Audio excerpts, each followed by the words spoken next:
김혜성을 잡으면 뭔가 큰 게 나올 것 같은 게. 김예성 집사 맞습니다. 왜냐면은 잔고 이조를. 증명서. 예. 그걸 본인이 했잖아요. 예, 최은순의 잔고 이조를 했던 사람이란 말이죠. 이 사람이 저는 김건희 일가와 가장 밀접한 사람이라고 보는 이유가 뭐냐면 계엄 직후에 가장 먼저 해열했던 사람이에요, 이 사람이. 윤석열 지난 대선 때도 지방으로 은신했다가 윤석열 당선 다음 날부터 사무실에 다시 나타났다고 하는 사람이거든요. 그러니까 제일 먼저 피신시킨 사람이야, 이 사람이. 윤석열이 자기가 아킬레스건을 가지고 있는 사람들은 다 피신을 시키거나 국회의원을 줘버리거나. 입 다물게 하려고. 예. 근데 그런 거 되게 잘해요. 인사로 확실하게 보상을 해줘요. 그래서 윤석열한테 충성하는 거예요, 검사들이. 그게 윤석열의 리더십이라면 리더십입니다. 그게 공조직입니까? 사조직이지? 그래서 사조직인 거죠. 네. 장발 박주민이라고 불러주세요, 이제. 예, 너무 감사합니다. 박주민입니다. 예. 민병도 의원님은 우리가 민변 출신으로 모신 겁니다. 자, 그리고 얼음공주 검사 출신 박은조 의원님. 안녕하세요.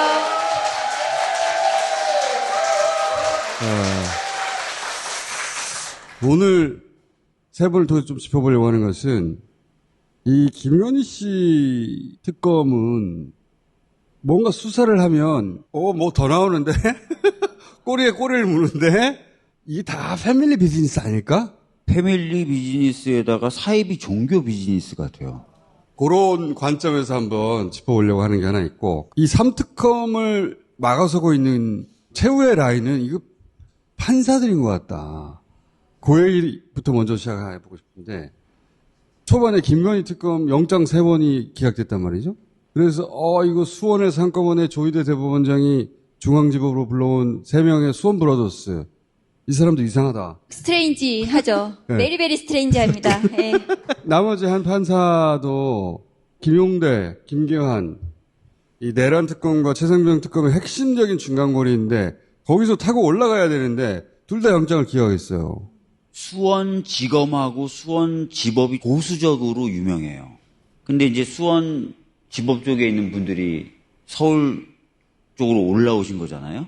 그 과정도 조금 석연치 않은 것 같기도 하고. 어떻게 석연치 않습니까? 예. 그래서 어떻게 그런 해? 얘기가 쭉. 아니 어떻게 말고 어떻게 아니 인사를 해서 한쪽에 있었던 분들이 이렇게 쭉 올라오는 것 자체가 그런 경우는 없는 것 같아요. 한 집업에서 예. 다 올라오는 경우가 어디 있어요? 그런 경우가 없죠. 3명이 한꺼번에 왔잖아요. 뭐 3명이 서로 떨어지면 죽는 존재다 이런 존재도 아닌. 그 수원에 있던 판사들이 영장 전담으로 그렇게 전부 다 배치가 되는 것도 이상하죠. 그게 승진 코스거든요, 법원에서. 그렇죠. 드론 사령관의 영장 기각하는 거, 김계환 사령관의 영장을 기각하는 거, 이런 것들은 있을 수 없는 일인 거거든요. 굉장히 이례적인 직위연화된 판사들이 곳곳에서 지금 활약을 하고 있는 것이 아닌가 의심스럽습니다. 지난 2월 달에 그 수원에서 올라온 양반들이거든요. 근데 그 양반들이 또 공교롭게도 이재명 대통령 관련 재판에 불리한 판결을 한 사람들이에요. 윤석열이 기억해보시면 자꾸 자기들 중앙지법에서 영장을 발부해줘야 자기가 응하겠다는 얘기를 반복적으로 했죠. 중앙지법 중앙지법 노를 불렀단 말이지. 그 왜 그러나 싶었더니 얘기가 됐던 거 아닐까? 이런 의심이 드는데 우리 민병도 의원님도 그래도 한마디는 하시고 과거에 보면은 그 양승태 하려고 그러는데 또 그걸 뺏어가요. 아니 그게 왜 그러냐면 예. 계속 이 얘기를 하고 싶었어가지고 제가요. 양승태 대법원장 시절에 형사 쪽 사건들을 장악하기 위해서 인사를 어떻게 했냐면 가장 중요한 분들이 형사 수석부장들이에요. 그 다음이 영장을 담당하는 판사들이에요. 양승태 시절에. 양승태 시절에. 근데 조희대 대법원장 시절에서도 인사에 꽤 신경을 썼다라는 소문이 들렸고 그 과정에 이 영장 관련된 판사들이 온 것 아닐까라는 의심이 있는 거죠. 우리 사법체제가 굉장히 취약해요. 대법원장 입장에서 보면은 이 판사가 기존에 어떤 판결을 해왔고 이 사람이 어떤 성향이라는 것을 다 파악하고 있거든요. 어떤 곳에 집중시켜서 배치를 해버리면 집중적으로 그런 판결들이 나오게 되는 거잖아요. 기존의 관행을 안 지키고 이제 성향에 따라서 중앙지법에 집중적으로 배치를 해버린다. 의도가 있는 거죠. 조희대 때 같은 경우에는 본인이 그렇게 임명만 한 게 아니라 본인 스스로가 그렇게 딱 드러내버렸잖아요. 법조인들 모두가 9일 만에 판결한다고 했을 때 그건 기각이야. 근데 뉴스 그게- 공장에 나와서 100% 기각이라고 하셨죠. 예, 맞습니다. 예. 죄송합니다. 근데 그런 상황이 나와버린 거예요. 그래서 저는 이번 판이 사법개혁까지 할 판이다. 대법원장은 그 국회의 동의를 얻어서 대통령이 임명해요. 대법원장을 뺀 나머지 대법관들은 어떻게 임명하느냐? 대법원장이 제청을 하는 사람을 대통령이 임명해요. 그럼 대법원장이 대법관 구성에 상당한 영향을 미치겠죠? 그럼 대법원장하고 대법관이 아닌 일반 법관들은 어떻게 임명하느냐? 이 대법원장과 대법관이 구성한 회의에서 임명을 해요. 대법원장이 마음만 먹으면 모든 법관들을 쫙 임명할 수 있겠죠. 굉장히 폐쇄적인 인사 구조를 갖고 있는 거예요. 대법원장으로부터의 독립성도 가질 수 있도록 좀 바꿀 필요가 있다는 말씀을 잠깐 드렸어요. 이번 정권의 중장기 플랜이라고 하면 당장 이 특검이 부딪힌 문제 이거를 특별재판부로 돌파할 수 있습니까? 내란 특별법에 들어가 있습니다. 내란 특별재판부를 구성하는 것이 또 그렇게 했던 전례도 있기 때문에 저는 가능하다고 생각하고 일단은 지금 내란 재판이 굉장히 그 우려스러운 상황이잖아요. 특검 입장에서 이제 공소유지도 해야 되는데 내란 특별재판부에서 한꺼번에 하는 것이 훨씬 더 저는 더 바람직하다. 저희대 대법원장에 전혀 영향을 미칠 수 없는 특검 뽑듯이 그렇게 구성을 하고 그렇습니다. 영장은 어떻게 해요? 특판이 영장도 관여할 수 있습니까? 헌법에서 그것을 막는 특별한 조항이 있느냐를 먼저 따져야 되는데 그렇죠. 뭐 특별하게 그걸 막는 헌법적 조항은 없어요. 저도 양승태 코트의 그 사법농단 사건에 대해서는 특별재판부를 구성해야 된다는 법을 낸 적이 있어요. 머리 좀 많이 없을 때? 언제죠, 그때가? 그래서 그때도 뭐 헌법적인 이슈나 이런 거는 사실상 없었어요. 네. 그렇구나. 그러니까 네. 하려면 할 수 있는 거네요? 종식을 위해서는 그게 필요할 것 같아요. 그리고 패밀리들로 의심되는 그 집사라든가 선무통은 부회장이라든가 또는 관계자들이 아예 해외로 도망가거나 아니면 잠적해버리거나 아니면 입을 다물거나 그런 식으로 특검만 지나면 된다. 이런 인식이 있는 걸로 보이거든요. 과거에 그런 사례가 많긴 했어요. 특검만 지나면 흐지부지 되는 경우. 이번에는 이 특검이 부족하면 특검 또 할 것이고 아니면 상설기관 만들어버릴 것이고 끝까지 추적해가지고 그 범죄 수익이 있으면 환수할 것이고 이렇게 할 수 있는 거 아닙니까? 그건 너무나 당연히 가능하고 조현천 그 기무사 문건 관련해서 합동수사본부 구성해가지고 이제 기소 중지를 했단 말이죠. 근데 네. 그 수사본부가 끝나고 나서 윤석열 정부 들어가지고 이제 들어왔잖아요. 그렇죠. 그래서 조현천이. 풀어져버렸죠. 그래서 풀어주고 박근혜 시절의 개헌 문건. 기무사 개헌 문건을 네. 만들었던 실무 책임자. 그래서 미국으로 도망갔던. 이번에도 뭐 이기훈 같은 경우에는 지금 뭐 밀항을 시도했다 뭐 이런 얘기가 밀항 이기훈 선생. 들리는데, 예. 들리는데 효성의 그 네, 부회장은 부회장. 다시 들어온다는 거 아니에요. 그러니까 여기서 멀쩡하게 사회생활 하던 사람들인데 굉장히 막막하거든요. 근데 그게 그래서 특검 기간만 버티면 된다고 생각하면 그렇지 도망갈 수 않습니다. 있단 말이에요. 끝까지 수사할 수 있습니다. 이 특검 끝나고 나서 추가 특검을 해버린다든가. 특검도 특검인데 중수청을 탄생시키면 중수청 내에 수사팀을 하나 둬도 되고. 지금 도망다녀봐야 소용없구나 이거. 차라리 빨리 들어가서 싸게 끊어야 되겠다. 이렇게 생각하게 만들 정도의 가능하죠. 그쵸? 네. 그렇게 해주세요. 그 패밀리들은 어떻게든지 다 피해왔단 말이죠. 아니, 김건희는 제대로 수사를 받은 적이 없어요. 비호 세력들 때문에 그동안은 피해왔는데 그게 눈덩이처럼 지금 이제 불어나가지고 더 이상 피할 수 없게 돼서 평생 지금 쌓아놓은 거예요. 평생 쌓아놓은 거예요. 그래서 16개 범죄에 대해서 8개 팀이 지금 돌아가고 있는 거거든요. 그러니까 끝장날 때까지 계속 간다라고 하는 의지를 입법으로 보여달라는 거지. 도망간 사람도 그렇고 숨겨진 돈도 철저하게 찾아야지. 그래서 돈을 찾아야 돼. 예. 이 사람들이 그 돈을 가지고 제기하려고 할 텐데 틀림없이 할 거예요. 그거 반드시 잡아내야 된다. 상설 기고하든가 이 범죄 수익은 그냥 상설 기고에서 계속 찾겠다고 그런 거 해주세요. 네. 돈이 확인이 되는 대로 전부 다 몰수보전 다 할 거거든요. 김건희 특검에서 키가 저는 김예성 집사일 거라고 생각을 하거든요. 김건희 세력들의 범죄 행위는 많기는 하지만 굉장히 방대하긴 하지만은 패턴이 되게 비슷해요. 기억을 해보시면 라임 사태에 있었던 우리 박은정 의원님이 이런 걸 준비해 왔잖아요. 우리는 입만 가지고 왔네. 일단 설명하시고 저희가 아는 거 좀 보태면 되잖아요. 그러니까 라임 펀드에 있던 저 인물들, 그 공범들, 도이치모터스에도 비슷하게 이정필, 이종호 이렇게 있는 거잖아요. 그렇지. 삼부토건의 그 회장의 아들이 또 조원일이잖아요. 그래서 이 삼부토건의 조성우 회장의 영장이 기각됐습니다. 그렇죠. 369억 전체 범죄액 중에서 200억이 조성옥의 문제였는데 짧게 설명드리면 이정필은 라인펀드의 주포인데 도이치의 1차 주포예요. 연결이 맞습니다. 되죠? 네. 조원일은 지금 삼부토건 영장 청구됐는데 기각된 그 회장의 아들이에요. 그리고 이정호는 도이치모터스의 2차 주포예요. 다 연결되어 있는 거예요.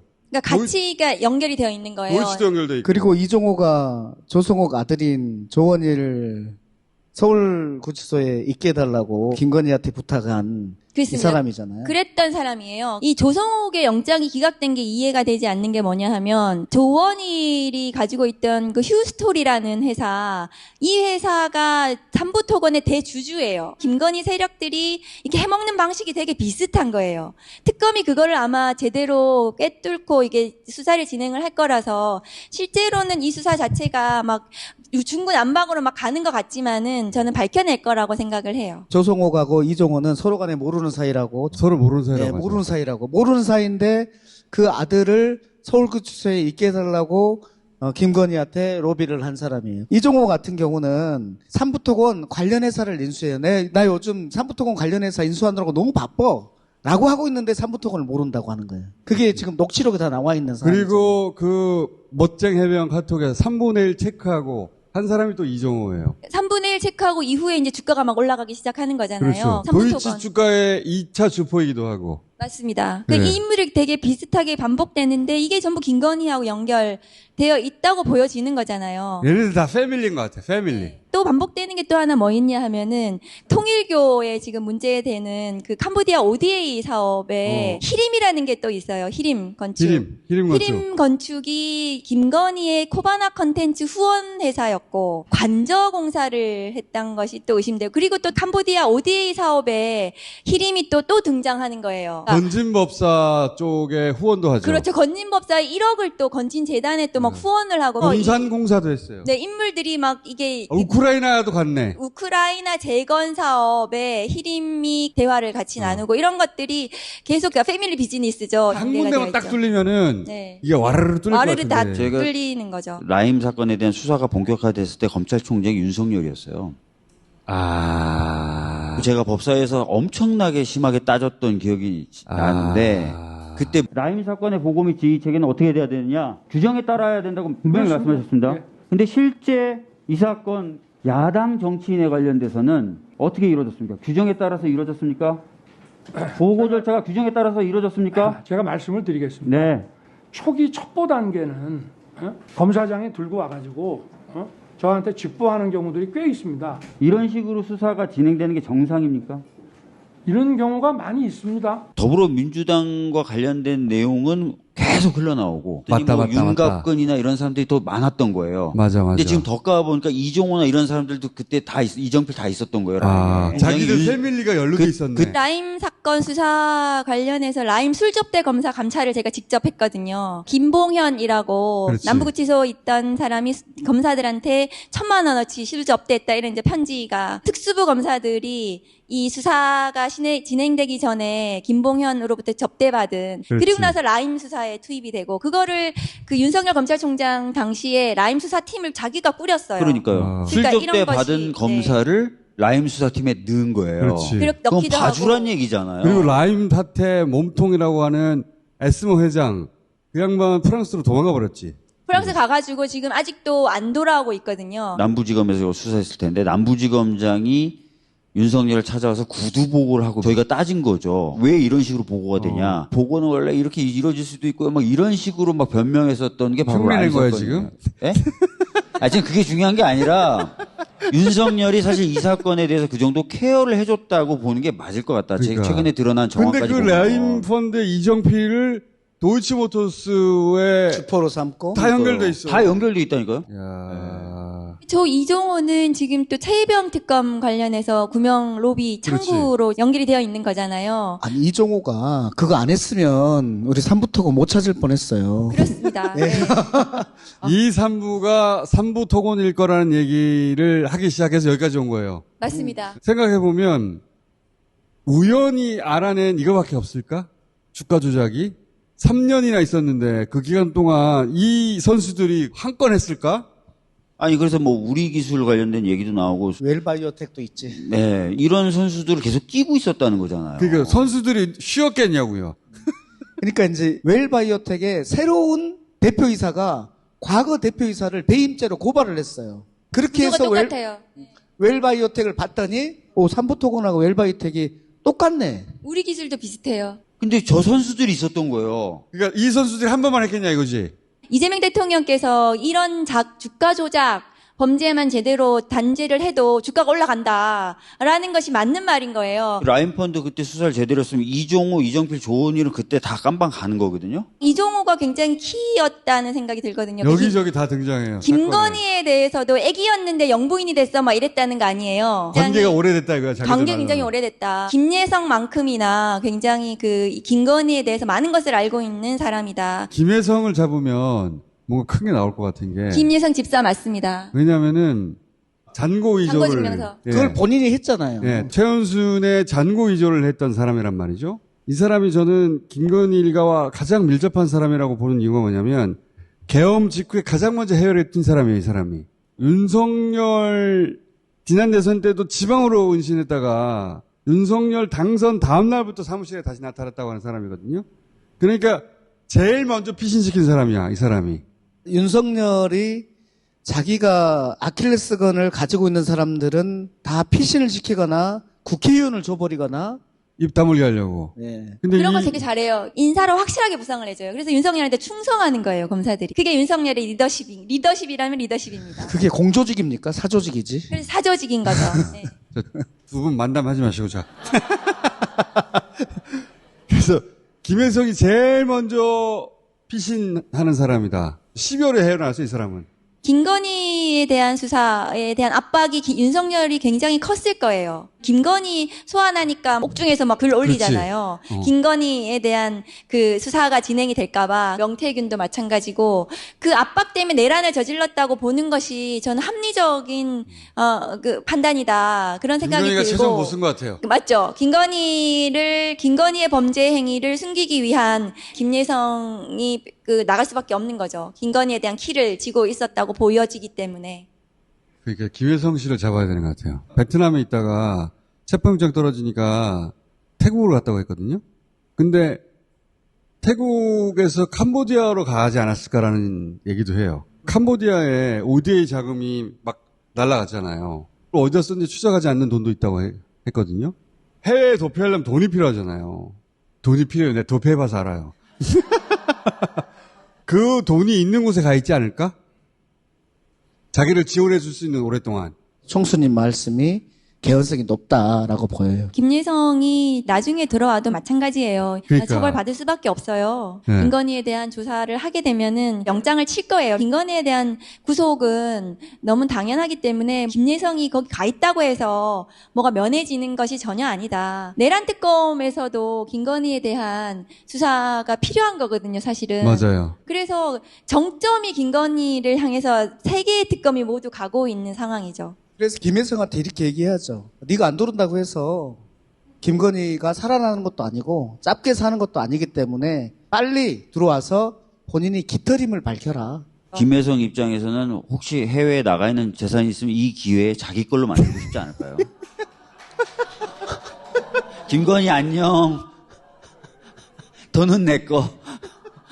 근데 김건희가 그렇게까지 허술하게 했을 것 같지는 않고요, 제가 보기에는. 왠지 그렇게까지 허술했을 것 같아요. 되게 굉장히 돈에 대한 굉장한 집착이 있죠. 집념. 김일성 같은 사람이 평생 죽을 때까지 도망다니지 않는 한 끝나지 않겠구나 생각하게 만들 입법을 해달라는 거예요. 그러면 그 사람이 포기하고 들어오겠죠. 그렇게 만들어야 돼. 언론과 그다음에 현지 교민들의 관심과 그렇죠. 이게 좀 그게 필요하다. 얼굴 그리고 공개 제보를 좀 수배하고 해주셨으면 좋겠다. 공개 수배로 전환하고 죽을 때까지 계속 쫓아다닌다. 그런 입법을 강력하게 해야 된다는 거예요. 윤 부부는 이미 끝났거든요. 그래서 본인의 가족을 살리기 위해서라도 위험한 정리해야 되죠. 요인이 하나 있어요. 부부관계는 우리가 알 수가 없어요. 외국에 나가 있다 하더라도 국제 공조나 이런 것들 통해서 네. 국내로 송환하는 거 이런 것들 다 가능하니까요. 적극적으로 좀 할 수 있도록 입법도 하고 정부가 계속 신경을 쓰도록 그렇게 해야 될 것 같아요. 그러니까 네. 그 부분을 강력하게 만들어서 네. 도망가는 게 소용없다 이렇게 생각하게 만들어야 돼. 그 최순실 당시에 생각해보면 최서원 그 독일 가 있었잖아요. 불안했던 게 뭐냐 하면은 안 들어올까봐. 나중에 이제 들어오게 된 게 너무 큰 압박을 준 거예요. 하늘이 두통날 것 같은 그런 압박을 국민적으로 준 겁니다. 그래서 계속해서 관심을 가져서 김예성에 대해서는 계속 압박을 좀 줄 수밖에 없다. 그리고 그러면은 들어올 딸도 거예요. 네. 결국은 사실상 전 세계 수배하듯이 그렇죠. 전 세계 수배죠. 수배하듯이 해서 결국은 찾아낸 거예요. 그렇죠. 예. 저는 어느 시점에 특검이 김혜성 씨도 얼굴을 공개하고 전 세계 교민들에게 수배하듯이 그렇게 전환하고 그렇게 도망가서 끝날 일이 아니다라는 걸 확실히 보여줘야 돼. 그래서 끝을 봐야 됩니다, 이번에. 자, 세 분도 끝이 났어요. 네. 여기까지 하겠습니다. 감사합니다. 네.